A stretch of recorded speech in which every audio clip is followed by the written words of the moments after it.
The 20th century philosopher Bertrand Russell said, "To conquer fear is the beginning of wisdom." Fear.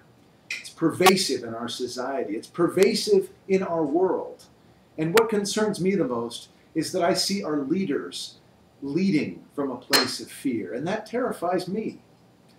One group I think that has particular insight into the world of fear are teachers, for a couple of reasons. First off, teachers are with students all day long, coming in and out of their classroom. And students do not hide their fear nearly as well as we adults do. These are students who come from broken homes. These are students who don't have the tools to succeed in school, either academically or maybe even more importantly, they struggle socially. They're terrified, these kids, and the teachers can see it so easily as these kids come in and out.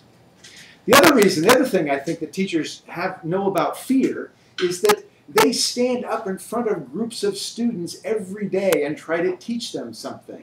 Standing up in front of these students, I find that terrifying. Once upon a time, I was a fearful teacher. I was hired by the Los Angeles Unified School District to teach mathematics to 8th graders. And the class that I'm thinking of in particular is the one that was right after lunch. There were 38 students, but there were only 36 desks and 20 textbooks. They would come barreling in after lunch, all pumped up on sugar and hot and sweaty from running around out in the Southern California sun. They'd come into this stuffy classroom, and get this, there was no air conditioning.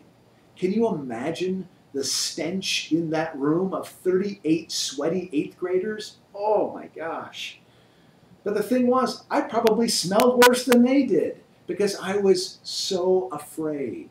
The fear came bubbling out of me, and students can sense fear very clearly, and they love to take advantage of it. These students were all over the place. They roughhoused and fought with each other. They refused to sit in their desks. They talked constantly and would not do their work. And every day it seemed like somebody else decided it was their turn to be the class clown. My classroom was an abomination of what education should be about. It was awful. So I created a system, affectionately known as the DOT system. Pretty simple. I had a clipboard, and I had all the names of the students on my clipboard, and I had a marker, and anytime a student would act up, I'd put a dot next to their name. If they acted up a second time, they got a second dot, and if they acted up a third time, I'd give them a third dot. Once they had 3 dots, I would kick them out of the room and send them next door to Mrs. El-Khanna. She was a stout little woman, but she had an enormous voice, and she would scream at them. She would scream so loudly that we could hear her in the room next door. And those students were terrified of Mrs. El-Khanati, and so they were terrified of getting 3 dots. I should pause here for a moment to let you know that I'm not holding up this dot system as some kind of a model of enlightened classroom management. No, I think screaming at students is really anathema to good education. But like I said, I was desperate. And the dot system, well, it kind of worked. After only a few days, all I had to do was to grab that clipboard, and the students would start running around. Shh, shh, shh, he's doing dots. And within a few seconds, they would all be in their desks, silent as could be, pretending to do their work. I had achieved some semblance of order in my classroom. I thought I was a genius. A few days later, there I was with my clipboard and my marker, vigilantly watching those students to see if someone might be fidgeting in some unacceptable way. There was a kid right in the middle of the room. His name was Daryl, not the brightest kid in the world. And on this day, he must have forgotten his pencil. So he taps the shoulder of the girl next to him. He didn't want a dot, so he did this very respectfully, very tenderly, very carefully. And he pointed to her backpack, and he didn't even say the word out loud. He just said, pencil, pencil. The economy of my movement was startling. All I did was this. I gave Daryl a dot. And he exploded out of his desk, and screaming at the top of his lungs, he said something that I can't repeat here today, but if I were to text it to you, the initials would be WTF.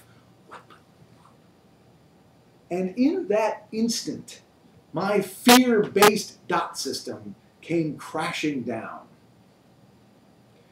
The 19th century novelist Samuel Butler said, "Fear is static that prevents me from hearing myself."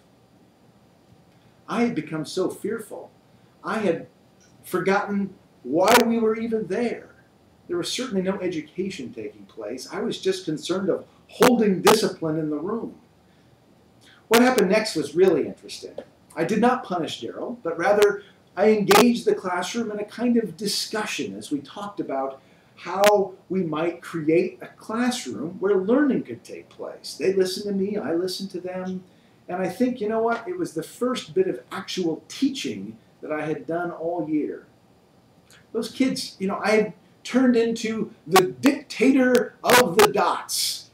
And those students didn't need a dictator. What they needed was a teacher who could be present with those students and courageously create an environment of learning and curiosity.